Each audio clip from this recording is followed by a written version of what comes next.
Galera, bom dia, boa tarde, boa noite. E hoje, pessoal, eu tô gravando mais um vídeo do 9º ano do aplicativo CMSP, do dia 19/6, gente, essa aula de geografia. Então, quando começar a aula, eu volto com vocês. Tá, gente, boa aula.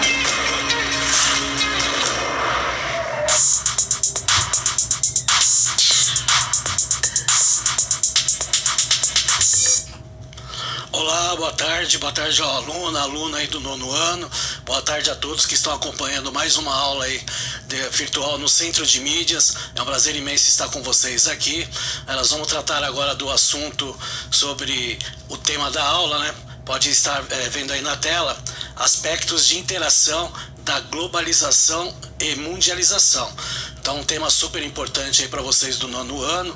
Fiquem atentos aí, porque nós vamos ter bastante atividades, né, e bastante imagens aí para vocês estarem, né, aprendendo aí sobre esse tema. Então, vamos lá. O que vamos trabalhar? O ensino fundamental, os anos finais aí no ano, como eu citei para vocês, do 2º bimestre. As habilidades do currículo paulista de geografia é a habilidade 5 para o 9º ano. Analisar fatos e situações referentes à integração mundial, econômica, política e cultural, e comparar as características e fenômenos dos processos de globalização e mundialização. A unidade temática, conexões e escalas, e o objeto de integração mundial e suas interpretações, globalização e mundialização. Então nós vamos ter aí um estudo mais aprofundado aí das questões aí da globalização e da mundialização. Vamos começar aí, vendo na tela o mapa aí falando sobre o comércio árabe.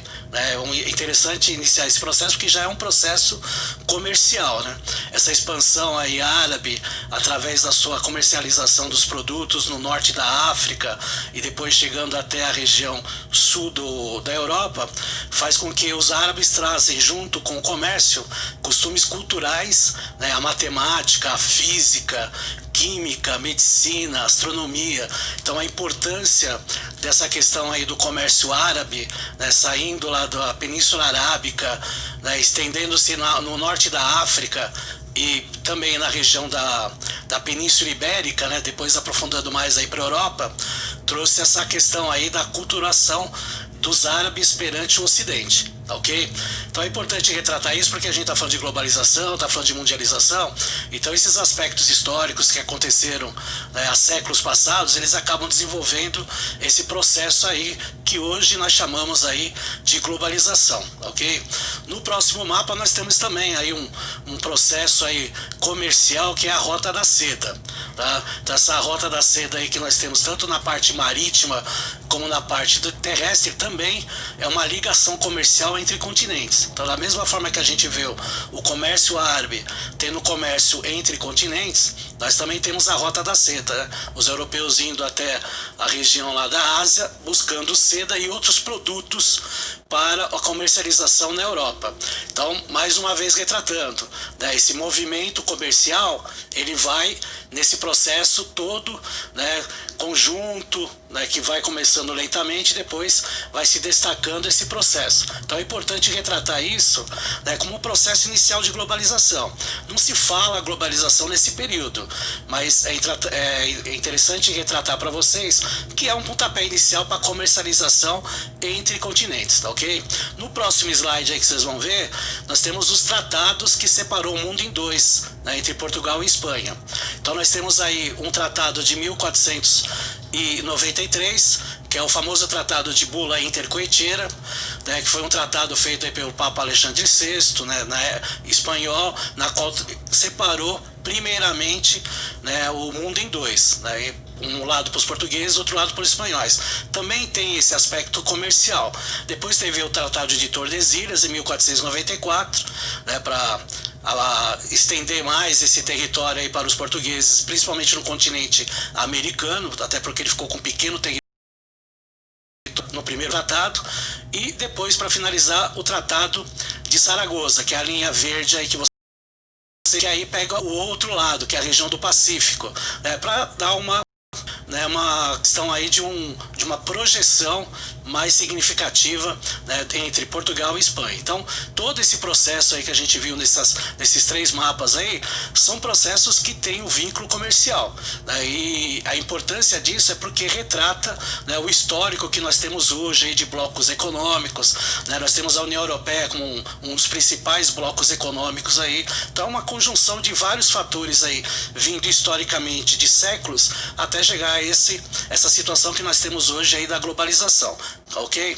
Então, seguindo aí, nós vamos ver mais uma imagem aí que são as rotas marítimas, né, começada aí pelo processo aí de descobrimento, de busca de novos continentes, né? A princípio se achava que era o outro lado das Índias, né, que é a atual Ásia, né, e com o passar do tempo se descobriu que eram novos continentes, é a América, né, o que deu uma projeção maior para a extensão comercial entre continentes, tá? Então vocês estão verificando aí várias rotas, né, e essas rotas aí, o que tem uma principal característica é a colonização da América e, posteriormente, uma comercialização entre os continentes da Europa e da América também. Então, é muito importante retratar isso, né? Então, a importância do comércio árabe, né, trazendo a sua cultura, né, principalmente a questão aí da matemática, da medicina. Então, são fatores aí que acabam, né, favorecendo, né, a questão da miscigenação cultural e evoluindo cada vez mais, né? Então, isso que é importante. Depois vem o processo da Rota das Sedas, depois o Tratado aí de Tordesilhas, que aí divide o mundo em 2, entre Portugal e Espanha, né, e as questões aí das grandes navegações aí introduzidas entre América e Europa. Então tudo isso aí é um pontapé inicial, né, para a questão aí da globalização e também da mundialização que vocês vão ver a seguir, tá ok? Para dar um embasamento aí do que foi falado aí, nós vamos fazer uma atividade aí com 2 exercícios, tá? Então, vocês prestaram atenção na aula, né? Então, vê até que ponto vocês prestaram atenção, né? Respondam no chat, né? Participem, o chat é uma ferramenta importante, ela acaba, né, identificando mais uma dinâmica maior na nossa aula, né? Então, aproveite aí, né? Use essa ferramenta aí para responder essas 2 perguntas. Então, vamos lá para a tela aí para ver as 2 perguntas aí. A primeira delas é: qual a importância dos árabes para a sociedade ocidental? Então, para quem prestou atenção aí vai responder facinho. E a segunda é: a expansão marítima pode ser considerada um processo inicial da globalização? Justifique a sua resposta. Então responda essas 2 perguntas, vão ficar aí na tela para vocês, tá? E aí, quando chegar o momento, aí a gente retorna. Vamos dar aí uns 3 minutos para vocês estarem respondendo. Então vamos lá, até já.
Bom, tivemos aí várias respostas aqui no chat, né? A participação de vocês aí é muito importante. A Jennifer citou aí a questão da expansão do sistema capitalista, né? Isso aí também é importante retratar, né? Apesar dessa palavra vir posterior, né? E diz que são a maior potência de petróleo do mundo. Também tem essa questão dos árabes hoje serem a maior potência que os alunos dão. O Nicolas falou sobre venda de seda, né, importante aí, né?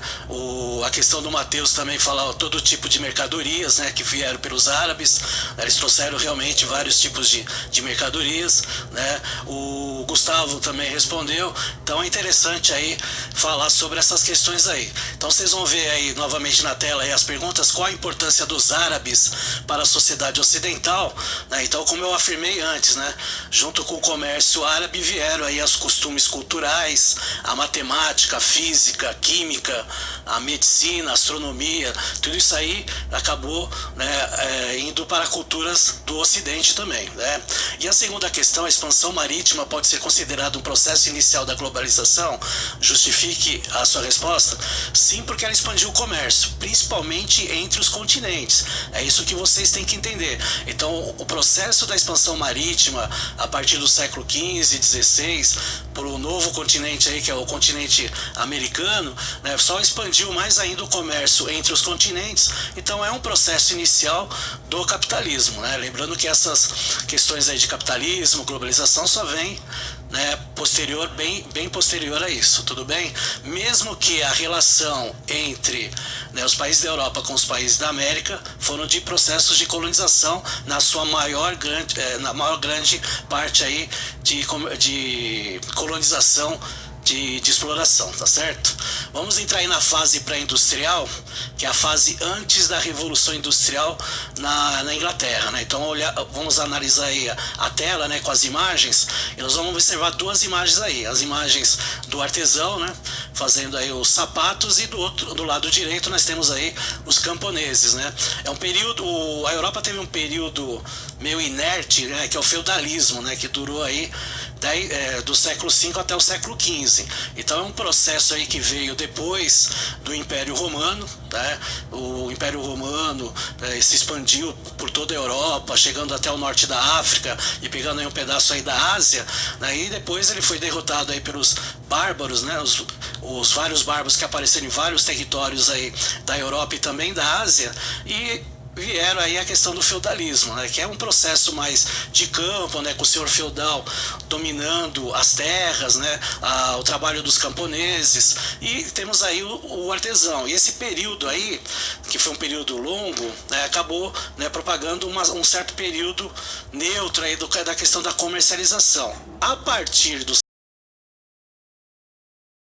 expansão marítima, nós temos, né, uma ativação da economia, né, as pessoas voltando para as cidades, né, então esse processo aí voltando, né, o que se tinha antes aí do feudalismo, né, numa maior projeção, tá ok? Então essa fase pré-industrial aí é uma fase, né, como ela diz, ela é antes do período da Revolução Industrial, né, em meados do século XVIII.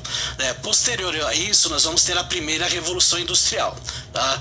Na primeira revolução, sim, aí há um movimento, né, de técnicas que acaba mudando totalmente o perfil da sociedade europeia.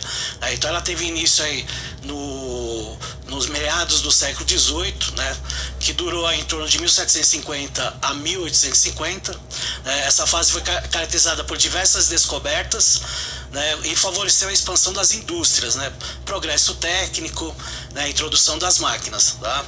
E aí nós chamamos também nesse período de capitalismo industrial, né, ou industrialismo, né, entre os séculos XVIII, meados do século XVIII e século XIX. Então nós temos aí a imagem da Europa, né, uma Europa com um período de entrada de populações que vêm da área rural para a área das cidades, né? Então nós temos uma péssima infraestrutura, né? Até porque não se considerava tantas pessoas virem, né, de um período muito curto, né, para trabalhar nas fábricas, né? Nós temos a imagem do motor a vapor, da introdução do James Watt, né, que aí introduz as máquinas, né, a substituição aí, né, da mão de obra, né, do jeito que vinha pelas máquinas, né? E o carvão mineral, né? O carvão mineral é a fonte de energia dessa primeira fase aí da Revolução Industrial, né? Que vai fazendo com que o capitalismo comece a tomar conta aí no continente europeu, tá ok? Então é interessante vocês terem essa análise aí do processo da primeira Revolução Industrial, que começa aí em meados do século XVIII, e aí começa a ter um aceleramento, né, no processo social, no processo econômico e no processo político da Europa, e depois estendendo aí para os outros continentes, principalmente porque o interesse é o interesse do lucro, então precisa ter o comércio, tá ok?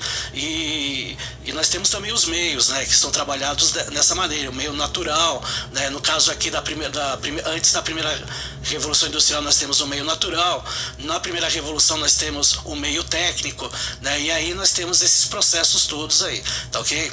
Nós temos os meios de transporte, que também é uma evolução que acontece, né, a partir da primeira Revolução Industrial. Tá? Então vocês vão observar aí na tela, né, que nós temos aí uma embarcação, né, movida a vapor, né, lembrando aí que a fonte de energia principal na época é o carvão mineral, né, e o trem a vapor. Né? Então tanto a embarcação, né, marítima como o trem são movidos à fonte de energia que é o carvão mineral, que é o meio de fonte de energia que tem muito lá na região da Europa, então é muito utilizado, tá ok? Então, quando a gente fala em revolução, em primeira revolução industrial, tem alguns aspectos que a gente acaba embasando em cima deles, né? Então, no caso, é a fonte de energia aí, que é o carvão mineral, né? A utilização de matéria-prima como ferro, também é importante retratar nesse assunto. E começam aí a surgir maquinários, né, meios de transportes que não se tinha antes dessa revolução, tá ok? Então é importante a gente ter esse retrato aí. Posterior à primeira revolução, vem a segunda revolução industrial, que é um passo adiante aí para o meio técnico que começou aí na primeira revolução industrial, né? E aí a partir aí de meados do século XIX nós chamamos de meio técnico científico. Então vocês vão observar aí na imagem, né, também um outro processo, né? Então nós temos aí o petróleo, né, que se torna aí a principal fonte de energia na segunda revolução industrial, os maquinários, né, já trabalhando aí em série dentro das fábricas, né? Então aquele artesão que trabalhava antes da primeira revolução industrial vai para as fábricas na primeira revolução industrial, e aí o processo vai se acelerando e as máquinas vão substituindo aí a mão de obra cada vez mais, ok? E a cidade de Londres, né? Então a gente observou na primeira revolução industrial um aspecto um pouco denigrante, menos infraestrutura, né, que nós tínhamos na Inglaterra, e agora a gente vê aí com uma maior infraestrutura, né, muitas fábricas aparecendo aí na imagem, né, casas ao redor delas, né, porque os operários trabalhavam, né, próximo das fábricas. Então tudo isso aí são aspectos importantes da segunda revolução industrial. Então sempre com a tecnologia, né, se modernizando, acompanhando junto. Então é sempre importante retratar isso para vocês, tá ok? E logicamente, junto com a segunda revolução industrial, também há as transformações no meio de transporte. Então, da mesma maneira que nós temos na primeira revolução industrial, então nós também temos aí na segunda revolução industrial, tá ok? Então, observe aí na imagem, nós já temos os veículos, né, os carros, né, nós temos o bonde aparecendo aí na rua 15 de novembro, aqui no centro de São Paulo, né, e nós temos aí o avião, né, outro tipo de meios de transporte avançado, né, que nós utilizamos até hoje, né, lógico, com diferentes tecnologias, né? Então o processo sempre avançando. Então nós temos o meio de transporte como um meio, né, de utilização de novas fontes de energia, né? O processo na questão aí de outros tipos de meio de transporte, né? Primeiramente nós vimos na primeira revolução industrial a embarcação, né, marítima, nós vimos aí o trem, agora nós estamos vendo carro, nós estamos vendo avião. Então é importante tratar isso aí. E junto com a segunda revolução industrial começa a aparecer um outro fluxo da globalização, que são os meios de comunicação, tá? Então, além dos meios de transporte terem se modernizado, começa a surgir Então observe aí na tela os vários tipos de meio de comunicação que aparecem aí na segunda revolução industrial. Então nós temos o telégrafo, né, que aparece antes do telefone, né? Depois aí vem o telefone, então o telefone vai se modernizando. Hoje nós temos o telefone fixo, né, o aparelho de celular, que hoje o aparelho de celular, né, começou na década de 80 sendo utilizado de uma maneira que era só ligações, hoje ele é um computador, né, de bolso praticamente, né? Temos o rádio, que é um meio importante de comunicação até hoje, e a televisão, que também é um grande meio de comunicação, né? Ele surge aí, esses meios de comunicações acabam aparecendo na segunda revolução industrial. Então vejam que vai passando-se o tempo, as revoluções vão se transformando, os meios tecnológicos também vão se transformando. Então é importante retratar isso para vocês pela relação, né, desse tipo do meio técnico, né, estar acoplado junto com a globalização e cada vez mais, né, encolhendo o espaço entre as regiões. Tá? É importante aí retratar isso para vocês. Depois da segunda revolução industrial, né, que vai até mais ou menos metade do século XX, aí nós temos a terceira revolução industrial, né? Então, pós Segunda Guerra Mundial, eles teve um boom na tecnologia, tá? Então vocês começam a ver uma organização na infraestrutura, né, das casas, por exemplo, como mostra aí o subúrbio dos Estados Unidos. Nós temos aí o setor de produção de motores, né, com alta tecnologia, com pouca mão de obra e principalmente fontes de energias renováveis, né, substituindo, não totalmente, ainda nós utilizamos muitos combustíveis fósseis, né, mas as energias renováveis aparecendo aí, né, energia solar, energia eólica, né, a própria energia hidráulica, que é muito utilizado aqui no Brasil. Então são várias fontes renováveis aí que tem, né, a tendência de serem mais limpas, né, de estarem substituindo aí os combustíveis fósseis. A gente sabe que ainda vai demorar um certo tempo, né, ainda utiliza-se muito, né, os combustíveis fósseis no mundo todo, tanto em países desenvolvidos, como em países emergentes, como em países em desenvolvimento, mas é que eu falei, com o passar do tempo, a tecnologia vai avançando, esse processo aí já está sendo um processo mais rápido do que era há 2, 3 séculos atrás, então cada vez mais nós teremos esse processo aí de revolução, tá? Junto com a revolução industrial, com a terceira revolução industrial, os meios de transporte também vão mudar. Então acompanhei na tela, né, coloquei várias imagens de diversos tipos de meio de transportes que nós temos hoje que podemos utilizar. Então tem aí o trem, né, que tem o trem, tem o metrô. Hoje nós temos os trens balas que atingem velocidades acima de 300 km por aviões aí que ultrapassam os 900 km por hora, né, ônibus com ar-condicionado, tudo isso aí é tecnologia, os automóveis, né, com vários tipos de fontes de energia, né, com etanol, com a gasolina, com o diesel e agora o híbrido, né, o flex, né, que você pode usar tanto etanol como a gasolina, as embarcações marítimas que eram extremamente vagarosas no processo das embarcações a vapor e que hoje eles utilizam aí um processo tecnológico muito mais avançado, na qual faz eles serem mais ágeis. Então veja, nós temos uma diversificação de meio de transporte enorme a partir aí do processo da terceira revolução industrial. E junto com os meios de transporte, os meios de comunicação também avançam e se modernizam. Então vamos observar aí na próxima tela aí, né, o telefone, né, a gente hoje tem um telefone sem fio, né, então praticamente toda a população tem um telefone fixo sem fio, né, antigamente era mais difícil a gente ter telefone, o celular, né, hoje o smartphone, né, é o cotidiano nosso. Mais de 80% da população aqui no Brasil tem celular, tem pessoas que têm 2, 3 celulares aí, né, e até coloquei o símbolo da internet, né, que a internet ela é tanto hoje considerada um meio de comunicação como também um meio de transporte, né. Você pode visitar um museu lá na França, o Museu do Louvre, né, através da internet, sem a necessidade de estar pandemia aqui, as pessoas ficam em casa, então utilizando cada vez mais a internet, né, redes sociais, muito utilizada hoje. Então a internet hoje faz parte do cotidiano de boa parte aí da população, não só do Brasil como do mundo todo. Então vejam que as revoluções, né, industriais, elas vêm aí com processos de modernização, de alta tecnologia, né? Nós temos um meio, hoje nós falamos de meio técnico informacional, né, porque além da tecnologia você tem as informações, que é o caso aí da internet, por exemplo. Então a virtualização da vida do ser humano está cada vez mais forte e cada vez mais encaixado aí na nossa sociedade. E queira ou não, a gente tem que se adaptar a isso, né? Esse processo tecnológico e esse processo de virtualização que nós temos aí na nossa sociedade, tá ok? Então é importante retratar essas questões aí para vocês, né, terem, né, uma noção do que esse processo de globalização, apesar do nome vir aí a partir do final da década de 1980, início de 1990, já é um processo longo, né? Então ela não tinha essa denominação a partir das expansões marítimas, mas essa comercialização que vem a partir do século XVI, ele já torna esse processo aí, né, como um processo globalizado, porque faz, né, comércio internacional entre os continentes, tá ok?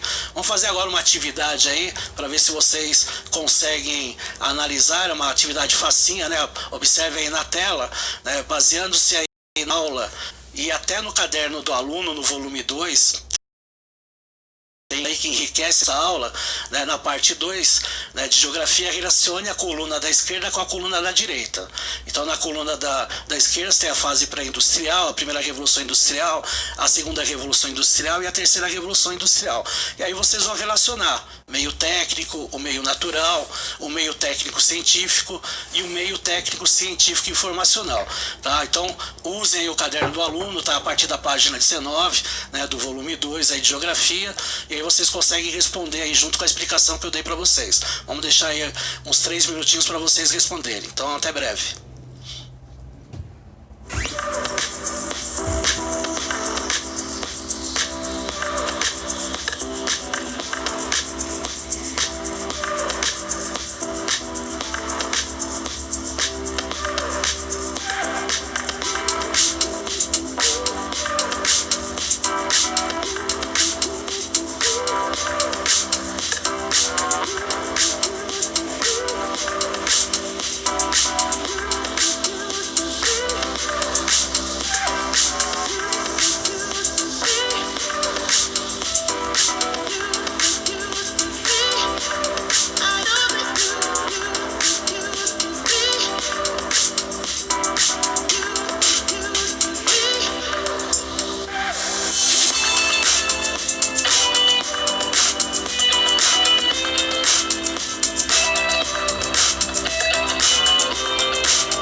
Bom, pessoal, nós vamos colocar uma nova tela aí para vocês para acrescentar aí o item D que não estava aí. Então, para ficar mais fácil para vocês, nós vamos dar aí mais uns minutinhos para vocês responderem, tá ok? Então, até breve aí.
bastante respostas aí no chat, isso é importante, né? A participação dos alunos aqui, né? A Rebeca dos Santos aí respondeu 1B, 2A, 3C, 4D, né? A Maria Eduarda respondeu 1B, 2A, né? O 3C.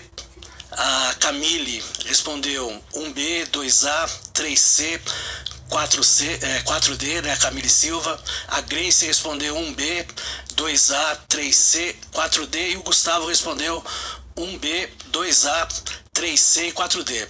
Então vamos ver aqui as respostas para vocês corrigirem aí, tá? Então a fase pré-industrial, que é o item 1, ele é o meio natural, então é a letra B de bola. Tá? A primeira revolução industrial, ela é o meio técnico, né? Então a primeira revolução é o meio técnico, então é a letra A, então é 2A. A segunda revolução industrial, que é o número 3, é o meio técnico científico, que é a letra C. Tá? E a terceira revolução industrial, que é o item 4, é a letra D de dado, meio técnico, científico e informacional. Então parabéns aí para quem respondeu certo, né? Isso aí mostra que prestaram atenção, acompanharam a aula, né? E também aí verificaram no caderno do aluno aí pelos textos que tinham, né, os meios de processo aí da tecnologia, tá ok? Então vamos dar uma sequência aí quanto à questão da globalização, né? A globalização é um processo recente, né, que envolve aí todos os continentes. É lógico que países, né, e continentes têm um desenvolvimento maior, outros têm um desenvolvimento menor, porque tem relação com a economia, né? Então, quanto mais econômico e desenvolvido o país for, mais as questões globais aí, né? E a globalização, ela é em volta aí de fluxos, né? São diversos fluxos aí que se trabalha com a globalização, que faz esse processo global entre os países e entre os continentes. Então nós temos aí o primeiro deles, que está na tela aí para vocês, é o fluxo de capitais, né? Quando falo em capitais, é movimentação de dinheiro. Então nós temos, e produção, nós temos o fluxo especulativo, né, que é baseado em cima da bolsa de valores. Então é um dinheiro virtual, você compra ações, tem a especulação da economia, e o fluxo produtivo, né, na qual é a produção dos produtos que nós utilizamos aí no dia a dia. Então temos aí nos fluxos de capitais o fluxo especulativo, que é mais virtual, e o fluxo produtivo, tá ok? Então nós temos aí nessa questão aí de capital, né, uma questão aí de bens produtivos e especulação, tá? Na questão aí dos valores da bolsa de valores. O outro fluxo que é super importante na globalização é o fluxo de mercadorias.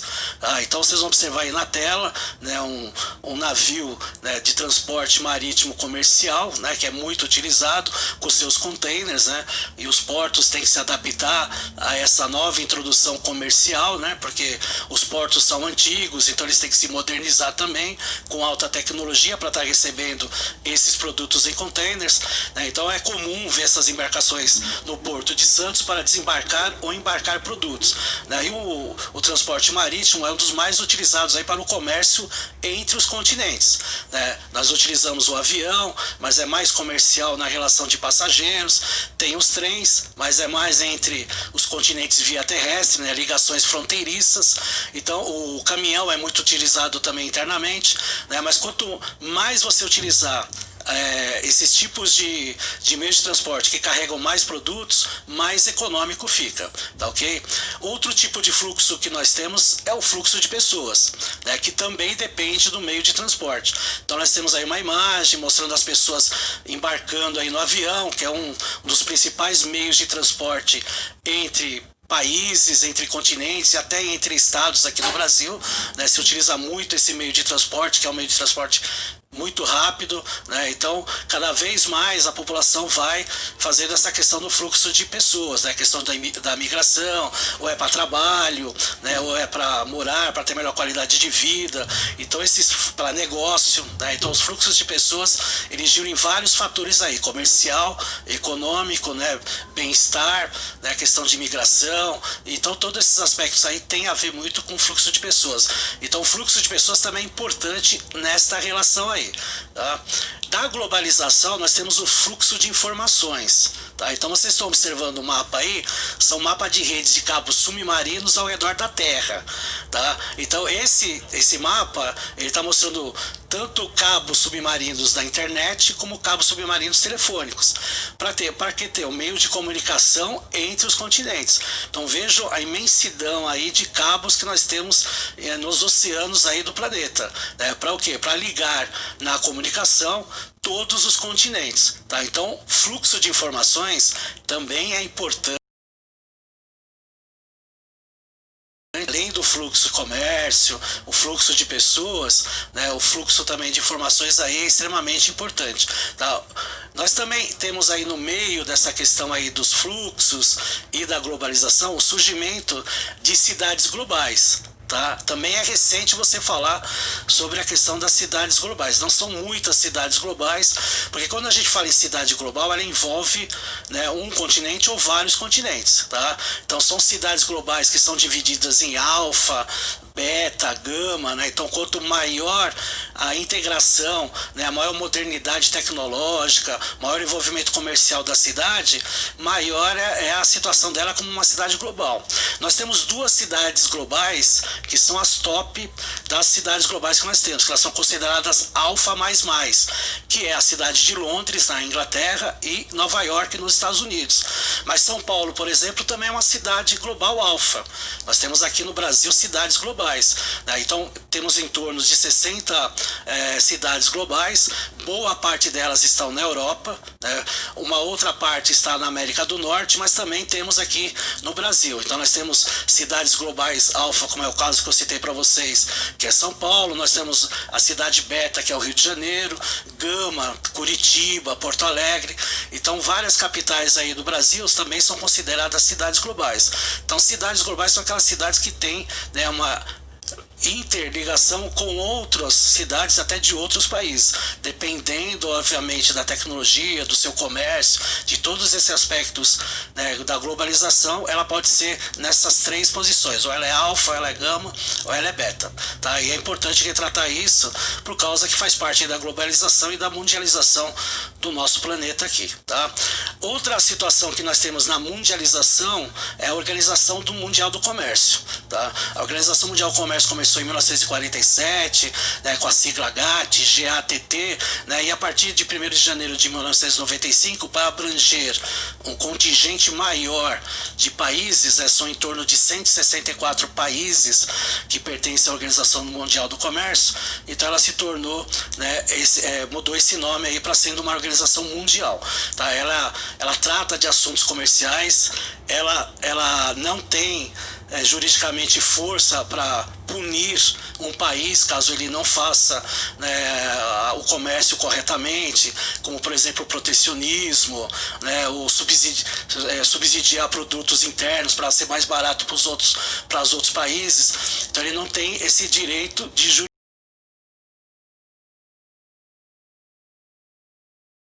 para globalização, tá certo?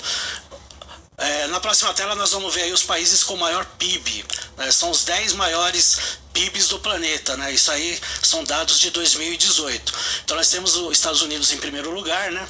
A China em segundo, depois vem o Japão, a Alemanha, né? Então vocês observam aí que dos 10 países, nós temos aí 7 países que são considerados potência, países desenvolvidos, né? E nós temos 3 emergentes aí, né? A China em segundo lugar, a Índia em oitavo e o Brasil em nono colocado, né? Então além de ter os países considerados desenvolvidos economicamente, nós temos aí esses países que eu citei para vocês, que são países emergentes, né? O caso aí da China aí, que tem uma projeção comercial muito forte no mundo, tá ok? Então é isso aí, pessoal. Eu espero que vocês tenham aí, né, aprendido a questão aí da globalização. Para finalizar, vocês vão fazer uma atividade complementar, né, aparece aí na tela aí para vocês verem, né, faça uma pesquisa sobre a distribuição das empresas transnacionais do mundo, né, e elabore uma tabela com os 10 países com a maior quantidade de empresas transnacionais do mundo. Faça uma pesquisa porque é interessante, né, vocês retratarem, né, esses dois fatores aí que agregam a globalização e a mundialização do planeta, as transnacionais sendo distribuídas aí no mundo todo, né, e os países países aí com maior quantidade de empresas transnacionais do mundo. Aí faço uma tabela legalzinha aí, tá ok? Então, eu espero que vocês tenham aproveitado a aula. Obrigado aí pela participação do chat, né? Nós teremos aí uma próxima aula, né? Um abraço a todos, um bom final de semana e um bom dia para vocês. Até mais.